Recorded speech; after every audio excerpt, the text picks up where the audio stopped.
UAE ஐக்கிய அரபு அமீரகத்துக்கு ஹவுதிகள் கடும் எச்சரிக்கை. அப்பாவியாக இருந்து உள்ளடி வேலை பார்க்கிறதா யுஏஇ? திகைக்க வைக்கும் உலக அரசியல் காய் நகர்த்தல்கள். என்னங்க, நல்லா இருக்கிறீங்களா? சுட சுட நியூஸ் கேட்கலான்னு ஆவலா வந்திருப்பீங்க.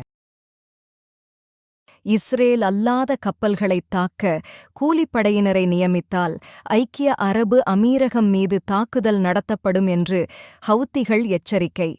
அன்சருல்லாவின் பாதுகாப்புக் குழுவின் உறுப்பினரான அப்துல் சலாம் ஜஹாப் கூறுகையில், இஸ்ரேல் அல்லாத கப்பல்களைத் தாக்க ஐக்கிய அரபு அமீரகம் கூலிப்படையினரை நியமித்து எங்கள் மீது பழியை சுமத்தி எங்களது பெயரை கெடுக்க நினைக்கிறது. ஐக்கிய அரபு எமிரேட்ஸ் அவ்வாறு செய்தால் அவர்கள் எங்கள் தாக்குதல்களில் இருந்து தப்பிக்க முடியாது என்று எச்சரித்திருக்கிறார். இஸ்ரேலுக்கு ஆயுதங்கள் யுஏஇ கண்டெய்னர் மூலம் கொண்டு செல்லப்படுகிறதா அல்லது வேறு ஏதாவது தடை செய்யப்பட்ட பொருட்கள் கொண்டு செல்லப்படுகிறதா அல்லது இஸ்ரேலுக்காக சண்டையிட ஆட்கள் கொண்டு செல்லப்படுகின்றனரா? இஸ்ரேலுக்கு சந்தேகத்திற்கிடமான பொருட்களை ஏற்றிச் சென்ற ஐக்கிய அரபு எமிரேட்ஸ் கப்பலை ஈரான் தடுத்து நிறுத்தியது. ஈராக் துறைமுகத்திற்கு செல்லும் வழியில் ஈரானிய கடற்பரப்பில் இந்த டேங்கர் கைப்பற்றப்பட்டதாக ஷஃபாக் செய்தி நிறுவனம் தெரிவித்துள்ளது. அமெரிக்கா தனது படைகளை திரும்பப் பெறாவிட்டால் ஈராக்கில் காபூல் சூழலை எதிர்கொள்ள நேரிடும். ஈராக் எதிர்ப்பு கமாண்டர் எச்சரிக்கை. ஈராக்கில் சர்வதேச கூட்டுப்படைகள் இருப்பதற்கான நியாயங்கள் முடிந்துவிட்டதாக ஈராக் பிரதமர் தெரிவித்துள்ளார். அமெரிக்கா மற்றும் அதன் ஆதரவர்களின் படைகள் தாலிபான்களை ஒழிப்பதற்காக பலகாலம் ஆப்கானிஸ்தானத்தில் சண்டையிட்டும் எதையும் சாதிக்க முடியாமல் அங்கே இருந்த அவர்களது ஆயுதங்கள் மற்றும் வாகனங்கள் அனைத்தையும் உள்ளதை உள்ளபடி விட்டுவிட்டு தத்தமது நாடுகளுக்கு தப்பிச் சென்றது அனைவரும் அறிந்ததே. இதே போன்ற நிலை ஈராக்கிலும் ஏற்படாமல் இருக்க அமெரிக்காவும் அதன் நண்பர்களும் கௌரமாக ஈராக்கை விட்டு வெளியேற வேண்டும் என்று ஈராக் விரும்புகிறது. காசாவில் பாதிக்கப்படும் பொதுமக்கள் மற்றும் அவர்கள் உயிர்களெல்லாம் கட்டிடங்கள் போல, ஆயுதங்கள் போல, வாகனங்கள் போல ஏற்படும் சேதம் அல்ல, கொலாட்ரல் டேமேஜ் அல்ல. அவர்கள் உயிருள்ள பெயர்கள் மற்றும் குடும்ப பெயர்களைக் கொண்ட ஆண்களும் பெண்களும் ஆவர் என்று போப்பாண்டவர் குறிப்பிட்டுள்ளார். இனப்படுகொலைக்காக இஸ்ரேலை விசாரிப்பதற்கான விசாரணைகளுக்கு சில நாட்களுக்கு முன்பு போப் பிரான்சிஸ் பொதுமக்கள் கொலாட்ரல் டேமேஜ் அல்ல என்று மீண்டும் வலியுறுத்தினார். இவர் கடந்த கிறிஸ்துமஸ் தினத்தன்று பேசும்போது காசாவில் மடியும் ஒவ்வொரு குழந்தையும் ஒரு குட்டி ஜீசஸ் என்று குறிப்பிட்டிருந்தது குறிப்பிடத்தக்கது.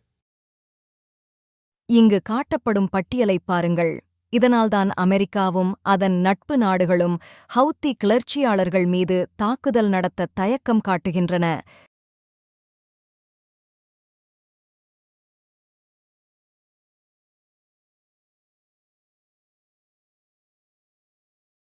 ஹவுத்தி கிளர்ச்சியாளர்களின் கப்பல் எதிர்ப்பு ஏவுகணைகளின் பட்டியலை இராணுவ நிபுணர் ஃபேபியன் ஹின்ஸ் தொகுத்துள்ளார்.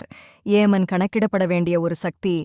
பெரும்பாலான நேட்டோ நாடுகளில் அத்தகைய ஏவுகணை திறன்கள் இல்லை என்று கூறப்படுகிறது. நெதன்யாகு ஹெஸ்பொல்லாவுடன் போரை விரும்புகிறார். அமெரிக்காவின் போரை தணிக்கும் முயற்சிகள் தோல்வியை தழுவப் போகின்றன. நெதன்யாகு என்ன வேண்டுமானாலும் செய்ய அமெரிக்கா அனுமதிக்கும் வரை மத்திய கிழக்கில் நிலைமையின் தீவிரத்தை குறைக்கும் முயற்சியில் பைடன் நிர்வாகம் வெற்றி பெறாது. காசாவில் தனது இலக்குகளை அடையத் தவறியதால் நெதன்யாகு ஹெஸ்பொல்லாவுடன் தனது அதிர்ஷ்டத்தை சோதிக்க தீவிரமாக விரும்புகிறார். பணைய கைதிகளை விடுவிக்க IDF தவறிவிட்டது மற்றும் டெல் அவிவ் காசாவிலிருந்து தினசரி ஏவப்படும் ராக்கெட்டுகளை எதிர்கொள்கிறது. நெதன்யாகு இந்த போரில் முழுமையாக வெற்றி பெற்று ஒரு பெரிய சாதனையை படைக்கவில்லை என்றால் மேற்கொண்டு அவரது அரசியல் வாழ்க்கை வீழ்ந்துவிடும். இஸ்ரேலின் மிக முக்கியமான துறைமுகமான ஹைஃபா மீது ஈராக்கிய எதிர்ப்புப் படைகள் ஒரு புதிய ஏவுகணையை ஏவின. ஹைஃபா துறைமுகம் அருகே விழுந்த ஏவுகணை இடைமறிக்கப்படவில்லை. இது ஒரு தீவிரமான போரின் விரிவாக்கம் மற்றும் இஸ்ரேலுக்கு மேலும் பொருளாதார சேதத்தை ஏற்படுத்தக்கூடும் என்று கூறப்படுகிறது. ஹைஃபா துறைமுகம் இனி கப்பல் வணிகள் செய்யும் வணிகர்களுக்கு பாதுகாப்பானது அல்ல என்று இதன் மூலம் தெரியப்படுத்தியுள்ளதாக கூறப்படுகிறது.